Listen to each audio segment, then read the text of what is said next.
And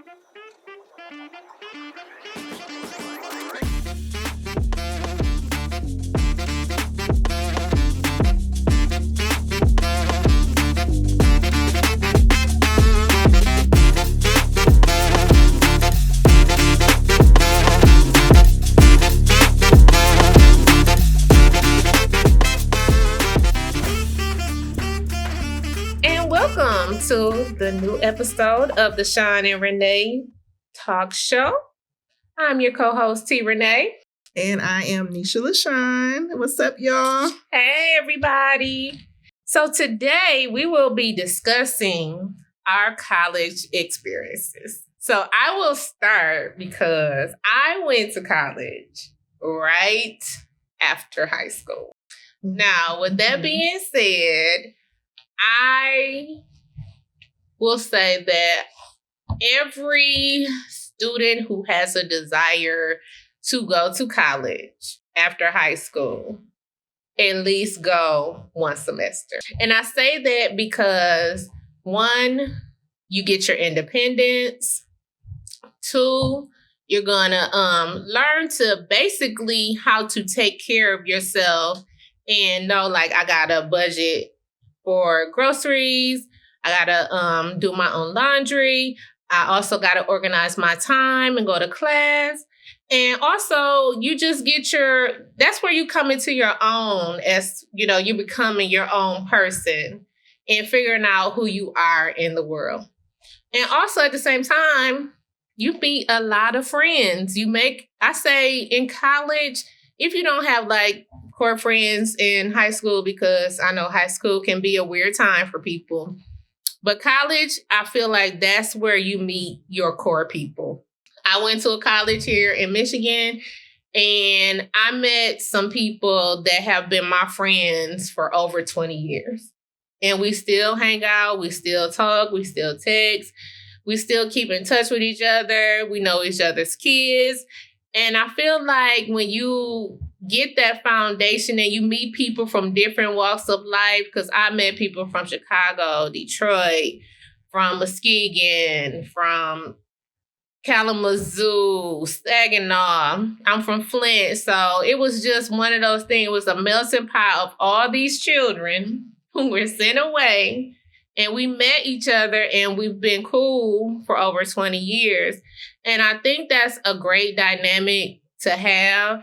Now, I'm not knocking people who stay and go to community colleges by no means at all, because if that's what you want to do and that's what you can afford, definitely do it, because student loans ain't no joke. And I know some of them are being forgiven, but a lot of them are not. So if you can avoid a lot of pitfalls of having student loans and all that, do it. But I feel like it's a great experience.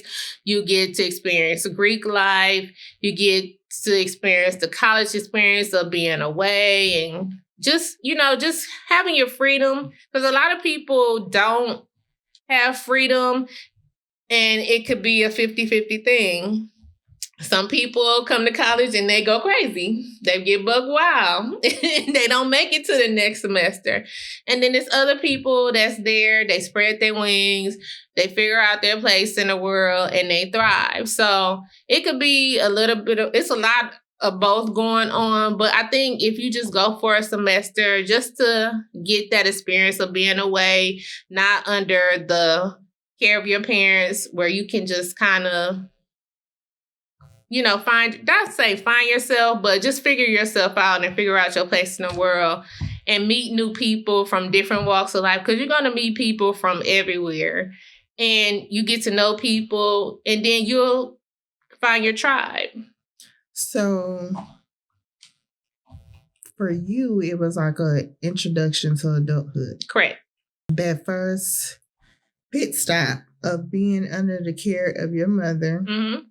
And experimenting with different social groups and really figuring out what best works for you, right? When you were deciding where you were going to go to college, some people decide based upon academics, right? Like this school has the best program, or they have the best benefits for my specific career choice. Mm-hmm. Some people say, you know what? I don't want to be at home. Right. I'm going to pick a school that's way on the other side of the country. Or way in another country. Right. Because I don't want to be nowhere near my people. So I don't want them to be able to pull up on me at all. Right. And then you have the people who go based upon finances. Mm-hmm. This is the best scholarships. Correct. Or grant options. This is the cheapest tuition or whatever. This is where I'm going to go. Right. What was the deciding factors for you when you go back in time to 12th grade you and you're like, okay, I got to figure out where I'm going to go? How were you evaluating that decision?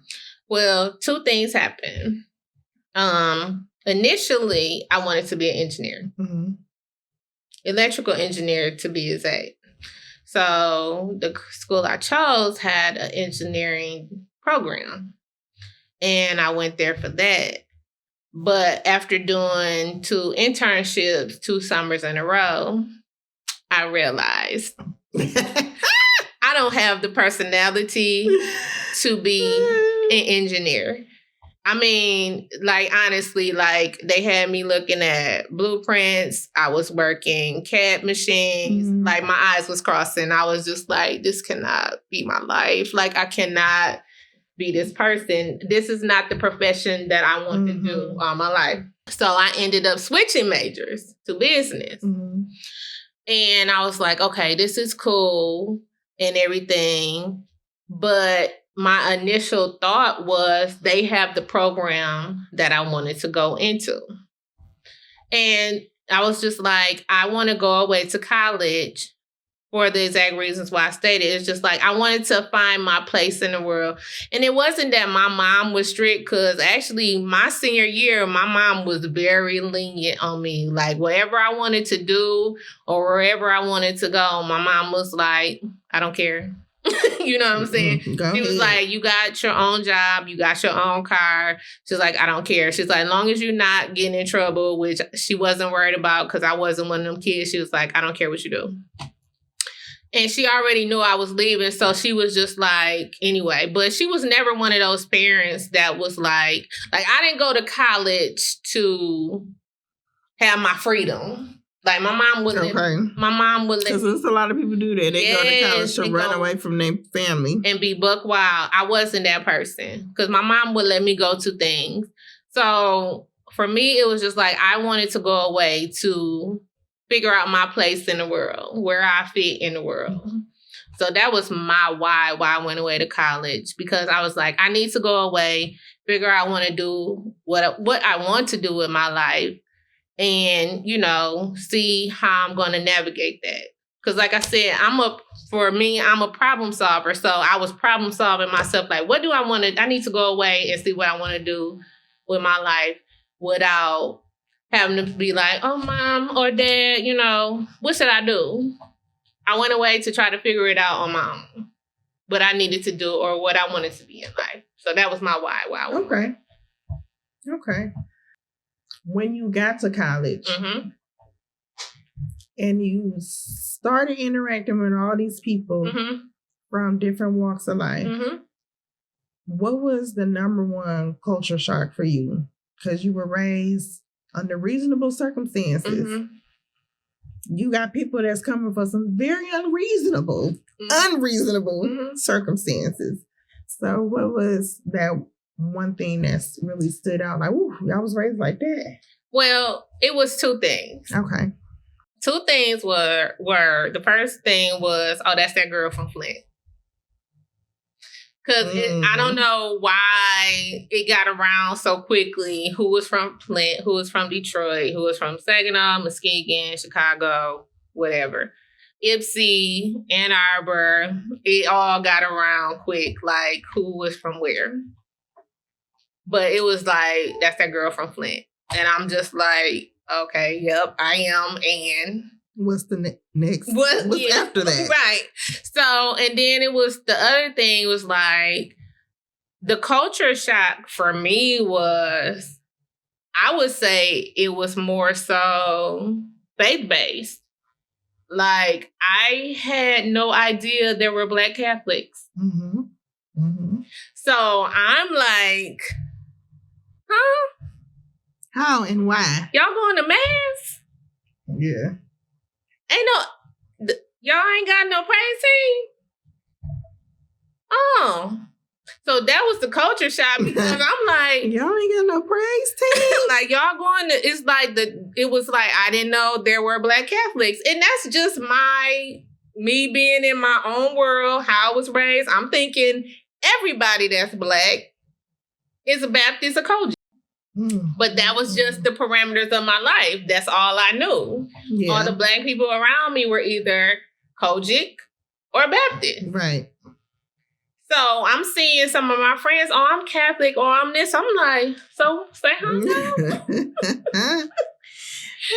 Wait a minute. So that was the only culture shock. Like, I went to high school with everything. And I don't say this as in like being rude or anything, but I went to school with Russian students, German students, regular white Americans, deaf, blind. So you had already... I had a melting pot in my high school, so it was nothing. So it wasn't like a culture shock of being away because I went to high school with Spanish people, Asian. We were a melting pot in my high school, so I had been around all different kind of people. Mm-hmm. So you didn't have to learn that on campus. No. What was the first survivalist experience? Like, I'm in college and I got to figure it out by myself. When we moved off campus. The spaghetti, I do not eat it to this day. And that is spaghetti ain't did nothing to nobody. That is just a bona fide fact. I do not eat spaghetti to this day because when you're a poor college student, because that's what we were, when we moved on campus, because when you're on campus, you have a meal plan, and then if your parents buy like a supplemental plan for you, you got another card. So you kind of like got a meal plan and then a supplemental plan where you can go to Pizza Hut or Taco Bell, whatever is in the food court or whatever. And then once that money run out, then you have no choice but to go to the food court. But when you move off campus and you got to go, it's a many a time. Me and my best friend came home. Our mamas took us grocery shopping. We bringing back meat and pasta and ramen noodles. I was just about to say, I feel spaghetti is a step up from ramen noodles. Oh, child. Because ramen noodles, girl. Yes. Ooh, that's low. Yes. That's mighty low. Yeah. What Miss Sophia say to Miss Seeley in the general store? I'm feeling mighty low. Yes. Once I get to ramen noodles, I'm crying with a bowl in my hand. Yes. Tears is dropping in the bowl. Yes. But that's to this day, I do not eat spaghetti because we had to make things that stretch. We literally had to make things that stretch. And didn't go bad through the stretch. Exactly. Spit that acid in that tomato sauce protects it. It preserves. It's a natural preservative. For 5 days. You was good. Make a big pot. Make some Alfredo and think you're going to get 5 days out of it. 2 in a possible. You're going to be in emergency. 2 in a possible. With a busted gut. Yes. But yes, that's to this day, I don't eat spaghetti. And then it was just like, you meet friends, and then everybody, like, when you're deemed the person that everybody can either congregate at your house or the reliable person that always got groceries, that's the other step. Oh, y'all cooking? We coming over. What? Who told y'all you were invited? No, but that was just the culture up there because it's like we all these kids from, might as well say, urban settings, and we in the country. Literally. Cow fields and beef. So all we do is rely on each other. It's like a small community of us. So it's just like, oh, y'all cooking? We coming over. Or we going to the grocery store. It's y'all turn to cook. It was that type of, thing. So that's where you build the camaraderie with each other, and you build relationships and friendships. Because when we were in the dorm, our room was the room where I had a little, I want to say it was either a 10-inch, 8-inch or 10-inch TV. That everybody would congregate segregate in our room. You can tell them they weren't 70 inches. We was watching movies. You know what I'm saying? It was movie night. You know, people came to our room, and then it was like on the other side, because it was the girl side and the guy side in the dorm. On the other side, it was the guy side. They would have movie night in their room. So in the dorms, it was kind of cool, you know, because, you know, long as wasn't nobody acting a fool, the RAs pretty much was just like, just keep it, you know, PG. You know, we know y'all like to play cards. And that was another thing. Building relationships playing cards because, again, you that girl from Flint. It's a smack talk. We playing cards, playing spades, we playing dominoes. Everybody talking junk. Oh, I can beat you, this, that, and third. So it's just different things with those relationships and doing stuff like that. So, and then fraternities and sororities on campus. You see how that dynamic work. And, you know, they had their little tribes. You see them at the parties and everything, you know. It's just... You get to see like the full parameter of college life. The college you went to was very like multicultural, or would you say it was more on the predominantly white side? I would say it was multicultural with a white dominance. Okay, so that makes sense. Multicultural, as in the students registered. But the culture itself was dominated by whites. Okay. Yep. I knew exactly what you meant when you said it. Yeah. I'm explaining for the people. Okay. I comprehend it. Okay. Because I feel that way about a lot of spaces here in America. Yeah. Okay. So the camaraderie and stretching those meals, you know, that's so important because I come across adults today that will spend their whole paycheck on food. Yeah. They can't get out of poverty because they can't stop spending their check on a meal. Yep. You gotta, I'm sorry, but leftovers matter. They do. Being able to stretch that meal matters. Yes. How do you, I just don't get it. Yeah. Because what happens after you eat it?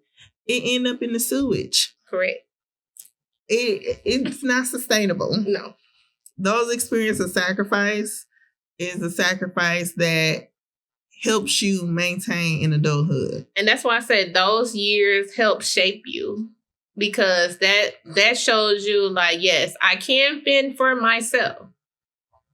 And I can do this on my own. And I can do it in a way that, you know, is healthy and it's teaching me like, look, you only got a certain amount of bucks. You got to make this stretch. That's where it teaches you the budget. And on top of that, you got to remember when we moved out, we had to pay rent too. Even though our parents were helping us to a certain degree, we still have to pay rent. So it really do shape you, you know what I'm saying? Into being who you're going to eventually be as a person. But that camaraderie, you see all these people from different walks of life, from different cities within a state, and you just like, okay, you know, you find your tribe. You find your tribe of people that you cool with. Like I said, I've got friends that I've had for over 20 years from college. But you... not necessarily going away, what was your experience? How was your experience different from not going away? I think my experience was very experimental because I didn't have a straightforward trajectory. And I really didn't even like understand the selection process. Okay. When I think back on it now, like that's probably why I was like running around with like a chicken with my head cut off at that time, right after high school, trying to figure out what school to go to and all of the logistics in doing it. Because I really didn't have like counselors. I didn't have, really? Our counselors were so detached. Really? They were so detached. Like it was either the kids who were always in their office every other day or the kids that were at risk. They always needed some attention.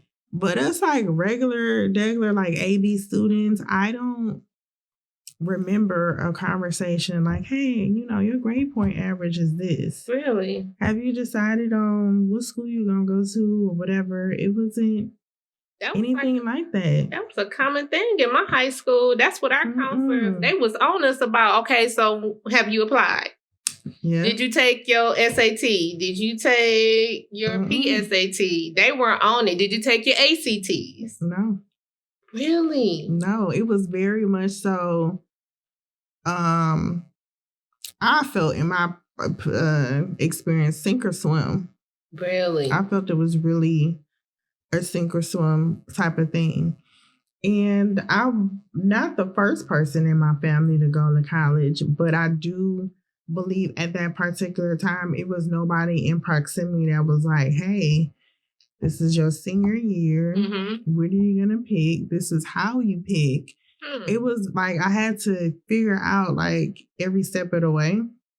So because I felt so confused about everything, I was like, you know what? Let me just take my time to figure out how I want to go, what I want to do, what path do I want to take. I'm going to just put this on pause. And at the end of the day, I know I want some money. Right. I know I want some money. Right. So let me go get a job and I'll circle back to this. Okay. And through experiences in the workforce, steered me to college and figure out what I want to do as far as like long term. So I knew now, like immediate, I wanted to work in banking and I was okay with that. And I also knew life after banking that I wanted to focus on mental health. And I always ask myself, like, do I want to focus once I retire from banking, being focused on this is my next job after retiring from this? Because you got to have more than one retirement plan. Amen. America is expensive. It is. It costs a lot here. And it don't show no slow. And I don't want to sign up to be a broke senior citizen. No offense to the ones who are. Please don't take offense. No. I just don't want it to be me in my testimony. No. And it don't show any signs of slowing down from being expensive. Oh, no. And for my demographic, my age group, they love to tell millennials, you might not have Social Security. That's a favorite line to throw at us. Okay? You might not have retirement. These jobs don't want to give us pensions. Correct. I think I'm in the last position where we have pensions. Yeah, I think you about the last group. Seriously. Yeah. Like, yeah. Y'all about the last group. Y'all have made it in by the hairs of y'all chinny chin chin. Correct. So, in the workforce, I'm like, okay, I have to figure out a plan, not just for today and right now, but when it comes time to retire, what do I want my next phase in life to be? So let me ask you this. Do you think if your counselors had came to you and said, Nisha, I feel like your GPA is this, you should apply to this, that, and the third college, do you think you would have been receptive to it? I would have been open to the information. But I don't know if I would have went. Okay, that's fair. I would have been receptive to the information because I wanted to know and I wanted to find out.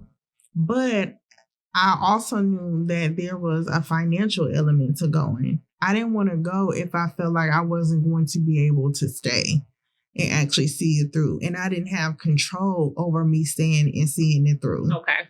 I'm not a control freak, but I also knew the reality of my circumstances. Okay. I didn't want to be dependent on somebody else to make sure that I got what I wanted to do done. Correct. Because you can't.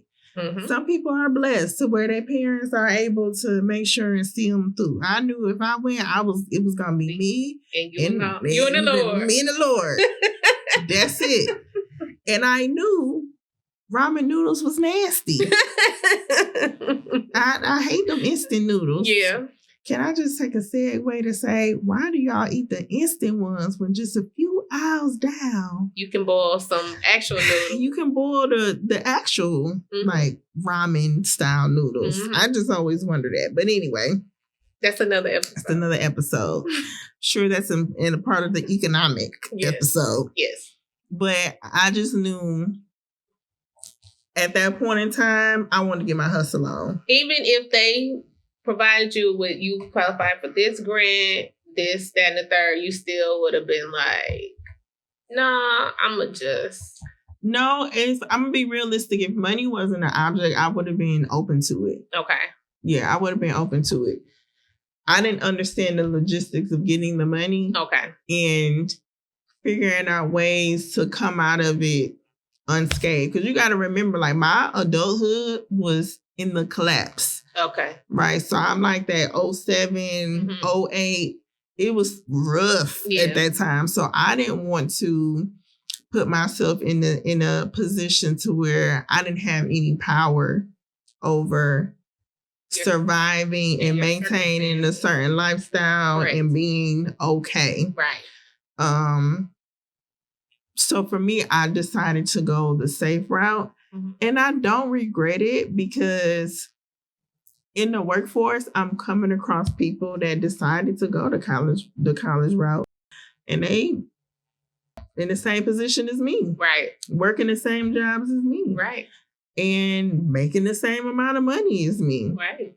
Except, you went earlier and I went later. Yeah. And, you got people graduating college and the applications say, well, how many years of experience you got? Well, 0. I've been in school since kindergarten. It is a setup. It's a whole setup. It's a whole setup. It's unfortunate that our system is that way. But being totally honest, if I could go back in time, change it, and do it differently, I don't know if I would do it differently. Yeah, I don't know if I would do it. Just because of all of the elements at that time. It was difficult for a lot of people graduating and trying to find some jobs that was going to pay. Absolutely. During that time frame. Absolutely. Had I been a few years earlier, or even a few years later than that particular time frame, when the economy was so fragile, I probably would have gone to college directly. And yeah, we was coming on the end of the Bush years. I'm sorry. Obama hadn't got in there yet. Obama was not in yet. He didn't fix it. Okay, I'm a Bush baby. Yep. So unfortunately for me, it was a struggle bus. And I said, I need some money today. And I ain't got time to be paying for no $100 textbook. Girl. And then when you turn it back in, they give you 5, 15, Don't 20 piss bucks. me off on this good day. Don't piss me off. Not doing it. Spend $200 on the book, they want to give you $20 back. No, because you took it out the package. Don't do that. Don't piss me off. So if I encourage people, if money is no object, it is a great introduction to adulthood. Absolutely. It's an experience that you can't put a price on it, but unfortunately it is a price on it. It is. And it's a big price tag. The price tag has increased even from my graduating class. From mine, I know tenfold. Okay. Tenfold. So if I know it increased from my time, your time, I feel sorry for the kids now. I do. I tell them all the time, like, y'all don't understand these classes y'all taking now. Y'all paying like $400, $500, and $600 a credit. Per credit. And not the whole class. You get to senior year and they say it's a 4-credit class. Yes. Yeah, it's sad. Yes, so it is sad. But I feel like with you going later, what was your experience? Because I'm sure it was not really parallel, but slightly different. So, one, I immediately noticed just in this a decade's time frame from graduating and deciding to go back, a decade's time frame in the age difference. Mm-hmm. They were still remembering stuff from high school. Math that's not how I did the math when I was in high school. Child. Why math has changed in this current climate and it's just math? How does math change? It's beyond me. It's still the numbers. It's beyond me. They were retaining things from high school that standardization had changed from the time I graduated. Right. High school. So trying to, you can't even call it a catch up because it's a whole new standard. Yeah, and the way they teach it is more critical thinking than actually just solving the problem. It's like, it's almost like you are trying to do calculus for a basic multiplication question. This is where I kept tripping up because I was solving the problems, getting the right answer. But I was solving the problem, skipping it their way. I said, well, this is how I learned it back then. I still got the answer, but you marking me down on my work because it's not what is happening now. But you didn't tell me this is the happening now. You didn't tell me You're just assuming that I knew that this is the happening. Right. You should have asked me if I was an old hoe. I would have told you that you shouldn't have just assumed that I was perky and then like the other chickadees. I would have told you. Like, you should have just said, I just look like this. I should have came in there with some orange lipstick and some red nails and a cigarette between my finger that said, I'm one of the old hoes. We learn math the old way. Yeah, we learn math the old way. So that was a big thing. But I'm always in charge of the girls. So I was able to tell the chickadees, like, look, y'all, whoever know how to do it, just know I'm going to use your phone number. So I had to tap into using the other students as resources and being vulnerable with the fact, like, I have no idea what this is. You know, this is all new to me. Because it has drastically changed, even from when you went back to now. Has changed. Drastically. That was the big thing. The electronic versions of everything. Even the textbooks is electronic. The online portals. Okay. I hate Wait Blackboard. a minute now. I hate Blackboard. We got the online portal to have a conversation with each other and everybody got to post their conversation comment. Like, it's Facebook. Literally. Yes. It's a portal for this. It's a portal for that. You got to take your test through this virtual portal. Where the Scantron at? Y'all don't do Scantrons no more. I was pissed off again on another good day. So figuring that out. All of these testing systems to make sure you're not cheating. Well, can I just come up there? What's your office hours? Let me just come up there and I'm going to just sit in your office. Do I have to buy this?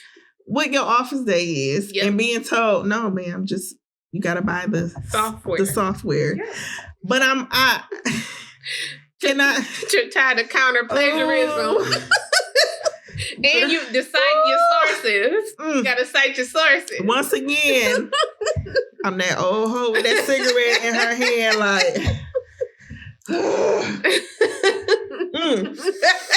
puffing hard.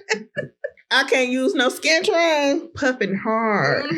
You want me to buy this software? I gotta buy this software. My book is electronic, but I gotta buy some software. So I done bought the book already, but that ain't enough. Okay. That was a struggle. Then understanding the cultural concepts. Okay. Now, I was still part of that generation. Any and everybody can get it. Everybody getting roasted. We calling you a he, she. They saying, oh, you gay? See, you know, they cracking and roasting on you. Next thing you know, I'm in a class talking about that's inappropriate. These are the new standards about what's a man and what's not a man. What's a woman, what's not a woman. And to see how the students reacted to it. Yeah. And thinking about how the students back in the day. And so that's why I was going to ask you, like, how did y'all maneuver that? Because for me, it was, I wouldn't say it was taboo, but it wasn't structured how it is now. It's totally different now because the students came in with an understanding of this is what's considered acceptable, this is not. Okay. Right? Like, let's just talk about bullying. Right. Bullying is a buzzword. Mm-hmm. It is deplorable to be a bully. Right. Prior to, it was an expectation you was going to come across a bully. Yep. Your mama told you when you left the house, if somebody bully you and you don't handle it, you going to be in trouble. Correct. You better not come home crying. Nope. Maybe this is a black thing. No, and if somebody put their hands on you, you have my permission to whoop that. Yes, whoop them to the floor. You better not cry. You better not cry. And if somebody tell you you gonna be in trouble, have them call me because you're not gonna be in trouble. To now fast forward, Nisha in school. Yes. And they saying bullying is blah, blah, blah, blah, blah, blah, blah. Mm-hmm. And they're giving examples of bullying. I'm like, oh, that's roasting. Yes. That sounds like a lunch table roast. Yes. That's bullying now? Yes. Okay. Well, I'll roll with it. If that's the answer to the test, I'm cool.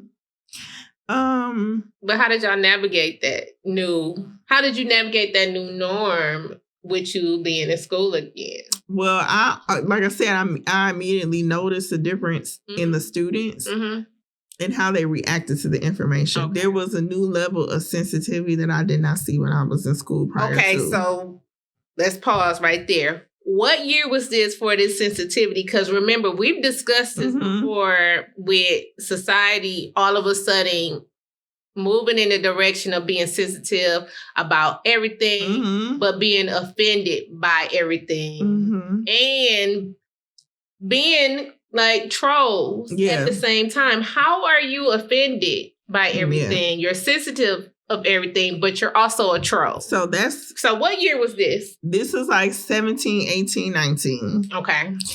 And I need to put a time. That's when all of that stuff was like real popular. Okay. They was like campaigning no bullying. Okay. Kids was offing themselves. Okay. Okay. Okay. I didn't know of kids as young as elementary and middle school who even had a concept of what offing themselves was, unaliving themselves. We didn't even know that was an option. So you mean to tell me when my mama said she was gonna kill me, I could have beat her to it? Right. Never thought about it. Never crossed my mind. Never even thought about it. Especially to getting beat until the next week, or I'm gonna knock you in the next week. Never thought about. Didn't even know. I'm gonna beat her to the punch and go on myself. So I understand why schools had to adjust and really teach that, okay, this is a new standard. Okay. I understand it. Okay. Because once that internet got in the palm of the hands of children. Thank Al Gore. It changed the concept of development. Yes. Thank Al Gore. Al Gore is the author of the internet. The development, you really could compartmentalize it and phase it and phase your child into adulthood. Yes. Once they had that internet, they got everything down. So the fact that a kid in elementary school could Google how to unalive themselves and boom, I can get it done. The internet gonna tell me how I can make a bomb. It's gonna tell me how to make a noose. It's gonna tell me the right concoction to buy out the drugstore to get it done. Okay. It's going to tell me what part of my wrist, to go into. Because we know the ways. We ain't going to say them, but we know the ways if you playing or if you serious. Yeah, yeah. So the internet will tell you all of that within a quick search. Right. And then don't get me started with YouTube. YouTube is how-to. It's the how-to to everything. Yes.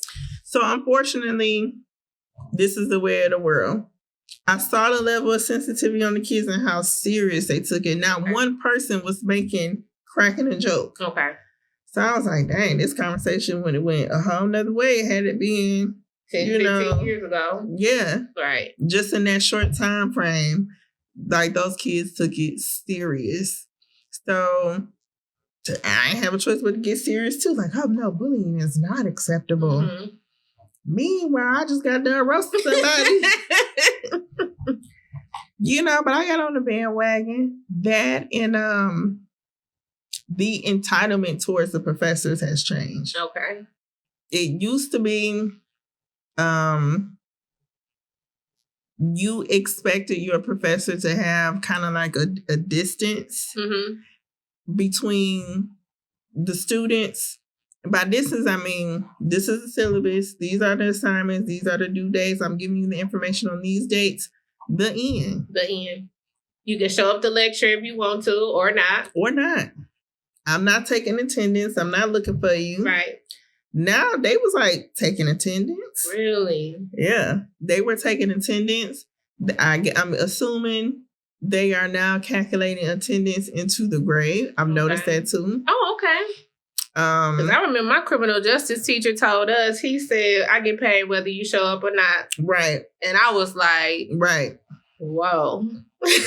He ain't lying though. That's old school. Yeah. They are calculating attendance. They were at the time calculating attendance into the grade. And the professors were interactive in a way to where the personal accountability on the students was a little misplaced. Okay. So was it like kind of like micromanaging almost? Micromanaging the class? Do I want to call it micromanaging? I don't know if I want to call it micromanaging. I'll say this. If a student misses a deadline, misses an assignment, they felt comfortable enough to go to the teacher as an adult student and say, what accommodations can you make for me? What ways can you figure it out? Okay. I mean, it's not a bad thing. No. It's not a bad thing, but I just thought it was surprising that so many, so often had to make that. Yeah, was making those connections, like emailing the teachers, the professors, whatever time frame they feel like emailing them. It was like, my office hours are from this to this. It used to be no slammed. Yeah. That's it. Cut and dry. Cut and dry. They were just like much more understanding and accommodating. Oh, okay, so they're more accommodating of the student, not just like, this is my deadline. If you make it, you get your grade. If you don't, you're going to get an F. And that might be a social trend too. Okay. Because if I would have went right out of high school, I would have went into that group that was pill popping to make it through college. You know? The Adderall to stay up all night. I missed that. Okay. I was leaving when they was like, when they started popping up pills. Getting them real geeked up. For us, it was just alcohol, weed every now. You had your smokers, but it's mostly alcohol. Yeah, people, and it was in the media a lot too. The pressures of going to college. Is it too much? It's causing kids to crash out, become addicts. Yes. And all this kind of stuff. So I think by the time I graduated high school and then decided to go back, they were trying to correct those pressures. Which, I could see. Which is understandable. Yeah, I could see. For me, it was like, oh, wow, they do this now? Okay. All right. So it's a little bit more not so militant. Right. Because it was a military style of teaching. Like, this is how I want it done. This is when it's due. And you can come ask me maybe one or two questions. But at the end of the day, get the assignment done. Because it was a hard cutoff. You an adult now? Boom. That's it. Figure it out. Yep. Now it's a little more guidance. I'm guiding you into it. I can see that being a gift and a curse. It is, because some kids, they don't know what it was like before. Right. All they know is this. So now you got to deal with the element of entitlement. Right. As opposed to, at the time, a student like me who knew the before and was appreciative of the leeway. So I was cautious not to abuse it. Like, let me not email him too many times and let me not show up in this office too many times, except when I was debating about these Scantron sheets and this extra software. Because you want me to spend what? But outside of that, I tried to be very cognizant and not overdo it. Some other kids, I wanted to like take them by their ear, like, you're going to sit down somewhere. Go to your seat and shut up. And stop worrying this professor. And stop worrying this man so he can continue on. Yes. What else did I notice? It was like a, the inclusiveness. They were really trying that whole and be inclusive, and you got the rainbow flags here, and then you got the multicultural students, and then you have this African American group of whatever kind, and they were really trying not to block out certain groups and make people feel left out. Because like you were saying, the school that you went to, even though it was multicultural, the culture in itself was inherently white. Yes. It was dominated, and it wasn't a lot of space for all of the other cultures that were coming in. Because mostly with us, all the black people hung with the black people. Like, it was a few, people outside of, like, that circle of all of us that hung with other races. But on the whole, it was all the black people pretty much knew each other and hung out. If not together, different sects of people we knew, like we knew such and such, and congregated with each other. Correct. Yeah. So with that's what I think, that's what made our friendship stronger, because we relied on each other. And see, a lot of times as not a lot of times, it's just a fact, as an adult student, you really go in there like a business meeting.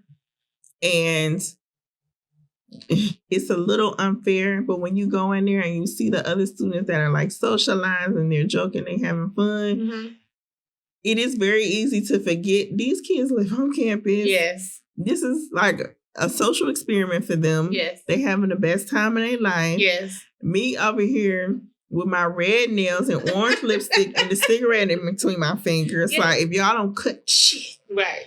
So he can get on to the next slide. Right. And I can go home and take my ground beef out the freezer. Okay? I gotta unthaw this meat. And see, I was kind of like, for my open house, like my mom's co-workers, they got together and bought me a computer to take to college. Oh. So I had a computer in my room. Everybody in my room, see, your printer out of ink. See, something wrong with your computer. Now I'm sleeping because I had to get up and go to class. See, can you help? Help? And I'm like, dude. I done gave you the resources. Figure it out. So it was a lot of that kind of camaraderie. You know what I'm saying? Yeah. It's so, I get that, but I'm very interested in that when you went back, even though it was an age gap, you still found camaraderie with the children. Yeah. Because a lot of it was, the only way you get to that point if you check yourself as the older person in the room. Okay. To check yourself and not to be like, those little kids. No, I need y'all. Come over here and help me with this computer system. Right.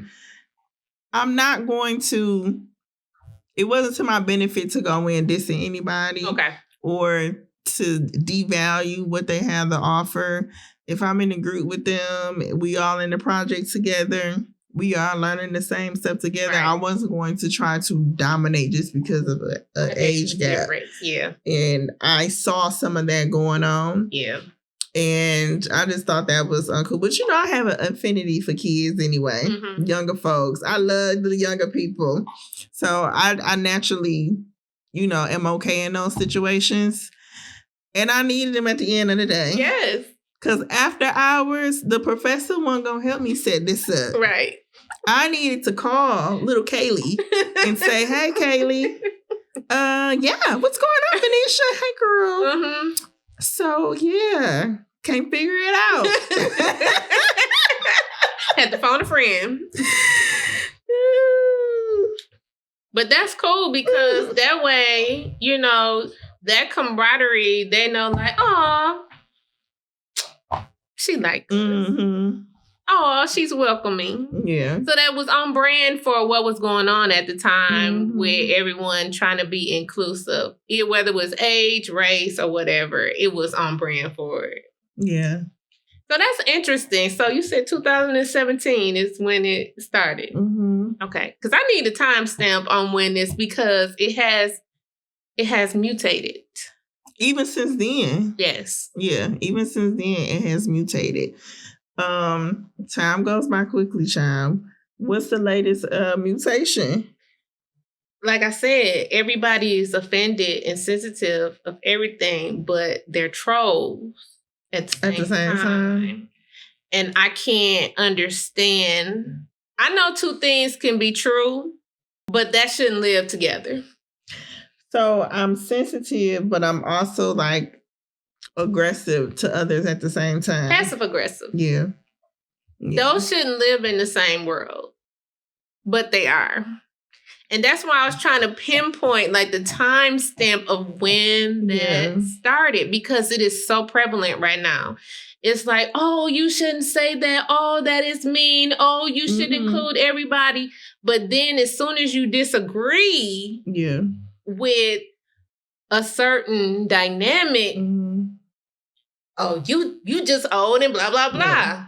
What? So I can give you this as an example. Okay. It was on the cusp of we need to make a point to be inclusive before it developed into overdoing it. Okay. So it was like, okay, we need to figure out a way to not X people out.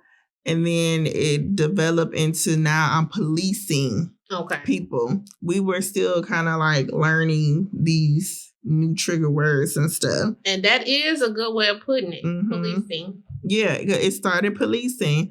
And I remember one class I had, I think it was a social work class. I think so. And he was asking us a particular topic about the trans community. Our professor was asking us something.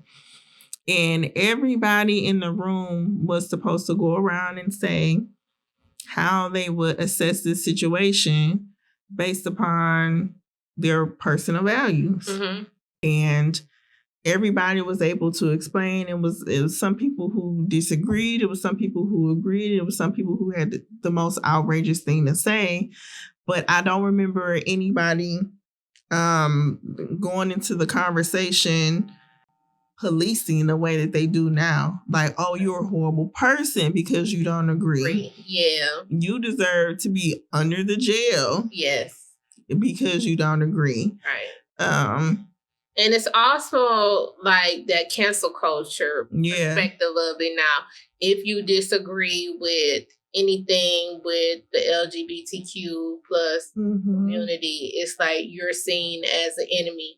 If you disagree with anything of any race, you're seen as an enemy. But at the same time, I feel like if it's not a dissension of detriment, people are entitled to their own opinion, long as it's not to the detriment of the community. That's where it gets to be dangerous. Wish that college was something everybody could experience, because college really, if you go into it participating, right? Because there's some people that go and they just go to class just to pass it, and they don't learn any skills as far as like soft skills out of the situation. No social skills. If you go into the situation and you really participate and you try to learn those soft skills and those social skills, then it will bring you to the conclusion of understanding. Right. Not agreement. Right, but understanding. But understanding. Right. Empathizing with other groups. Having a comprehension of what these other groups go through. Right. And leaving it at that. Right. You don't have to agree for their reality to be what it is. Correct. It's like you can two things can be true. yes, if this is the way that you are as a human being, because I take it from the human perspective. If this is who you are as a human, fine. But if I myself say, this is not something that I necessarily agree with, but I don't demonize you for it. It's just that I have a different perspective on it. That's it. It doesn't mean that you got to cancel me. Oh, you're being biased. It's not that. It's just that I have a different way of viewing it. That's it. I don't demonize you, because my first thing is, when I was in college, I felt like I don't have no heaven or hell to put nobody in. So I'm not going to judge anything that anybody does. But at the same time, I know what something is for me and when it's not. So if it's not for me, I'm not going to be around it.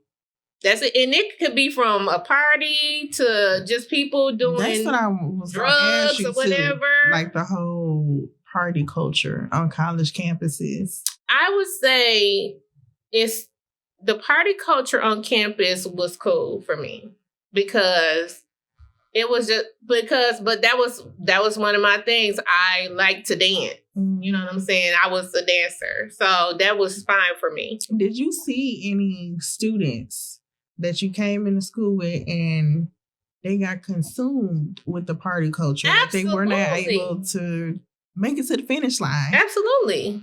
Was there like a certain instance to where you're like, okay, this person going off on the deep end, they can be saved? Yes.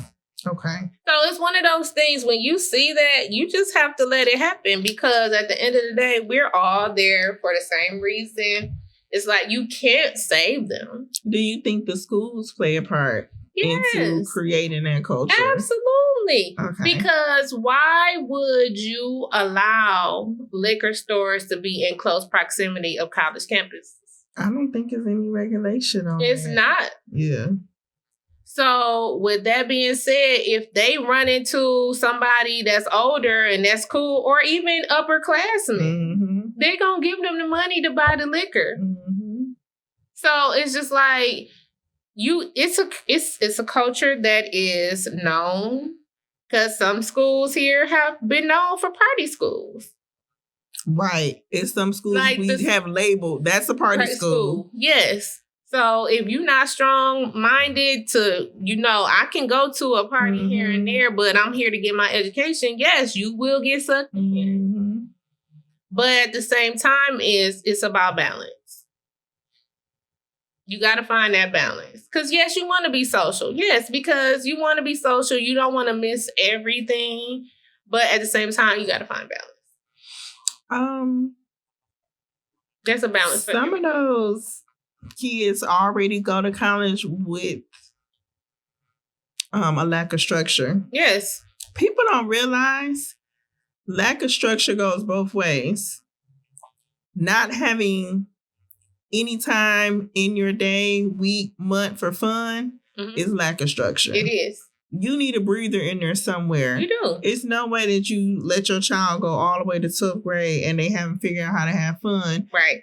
Within reason, and then they go to college. And that you are Unleash the beast. A hyena on the world. Okay.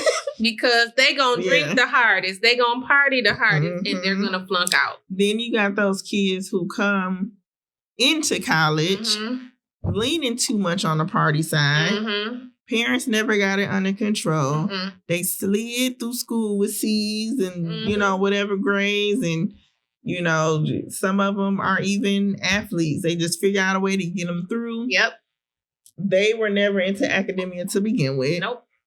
And now here they are at college. They should have been a plumber. Yeah. They should have went to trade school. Yeah. Should be an HVAC specialist right now. And we're not knocking those professions. Oh, I'm rooting for them, because we need y'all. We need more of y'all. In the worst way. And we need more of y'all to realize going to college may not be the best route. And there's other options. If you didn't do it in high school, you never finished a textbook, you never finished the book project, you never studied your notes, you never took notes, you never wanted to be in the project in the first place. in the first place, yes, then come on now, let's put 2 and 2 together. You probably shouldn't have ended up at college in the first place. And I am a champion for people going to trade school. Me too. I really want us to have more electricians, more plumbers, more HVAC, more skilled trade, more carpenters, because we have enough basketball players, football players. And I'm not knocking. If you're a great athlete and that's your bag, you want to go to the league, by all means. But we need more people who are going into skills trades right now, because that is a field.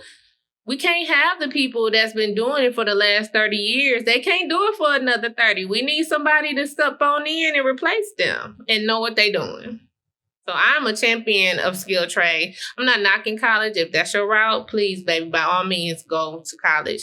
But right now, I am a champion of anybody that want to do a skilled trade, because I promise you, you will be in high demand once you get your certification. Very high demand. They just don't even know. Don't even know. I really, really, really, really hope that we figure out a way to make higher education more affordable. Yes. Because a vast majority of intellects miss out on that opportunity simply because of finances. Yes. Like I just told you my story. Finances was the deciding factor. Right. For me.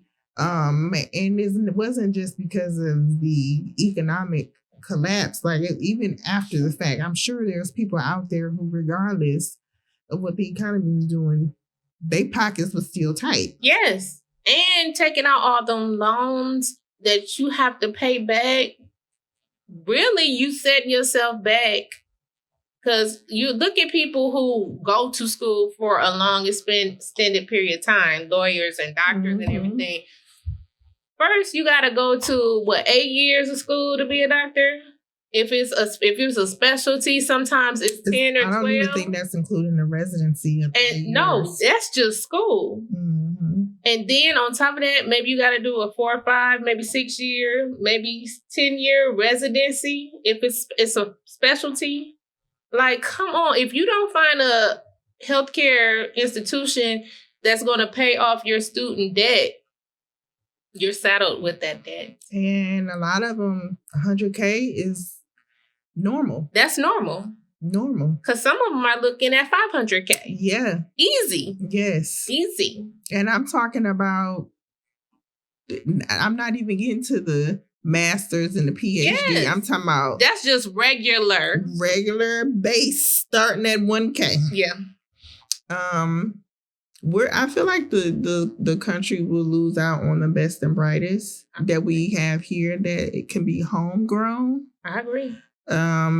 Because of access financially. Yeah. We got to figure out a way. But I want to go back to how your counselors didn't spot you. That was another thing too. And so I need counselors to tap in. Like, you see these children, you see their grades. Tap in with them and say, hey, baby, I see this is going on with you. Not necessarily if you go to college, but these are your options if you do want to go to college, because you have the grades here, the grants you apply for, blah, blah, blah. Now, whether or not you choose to go, at least I gave you the information. And then on the other side, if you see a kid that's struggling with academics and you feel like you would be best at this position, identify. You can identify it by 9th grade. Yeah. Yeah. I really don't understand it, because by 10th grade, I already had a certain amount of grades, a certain level of grades. And so 11th and 12th grade year, I was in AP classes. Yeah. How do you miss your AP students? Right. How do you miss your AP students? And at that age, I didn't know a conversation was to be had. I didn't know until after the fact, probably should have went to them or figured out a way. I feel as though counselors in these high schools are overwhelmed, or it's an element of, I really don't care. I'm just here to It's probably a combination of both. Yeah. overwhelmed and don't care. Right. Because it's so much stuff the counselors are doing that's really not their job. True. That kids like me are falling in between the cracks. Okay. I just really, that finance stuff is it's a real one. I know I keep going back to that, but had that issue been resolved on the forefront, right, it would have corrected a whole lot of things. Right. It would have corrected quite a bit. But I can't say that my college experience was horrible. I had fun with the kiddos. Yeah. I can't say my college experience was bad neither. I wouldn't change it. I could I would like to change the fact that I couldn't use my Scantron sheet. If I could go back. I don't want to go on that portal. I don't. If I could go back, I would change that. You would change? Yes, I would. But outside of that, I'm good. Yeah. I'm good. Yeah, because your college years is your formative. Mm-hmm. And whether you go as soon as you leave or later, it's still going to form you in a certain way. I would love to get a master's. I would love to be retired and be able to book appointments, counseling. And you only need a master's to do so. And state certified when you master's in social work. That sounds like a nice retirement plan, to sit on a little chair. Book me a little room in a little building somewhere. Call it a day. Bad weather outside, no appointment. Or virtual.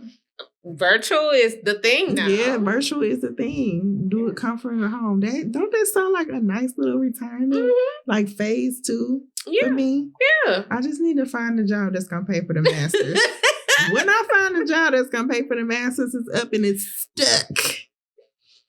Because it can't come from my pocket. Not at these credit rates. Oh my God. You're right. Oh my goodness. Thanks, y'all. Thank you for listening. Thank y'all for tuning in. We'll be back with the next episode soon. Bye. Bye.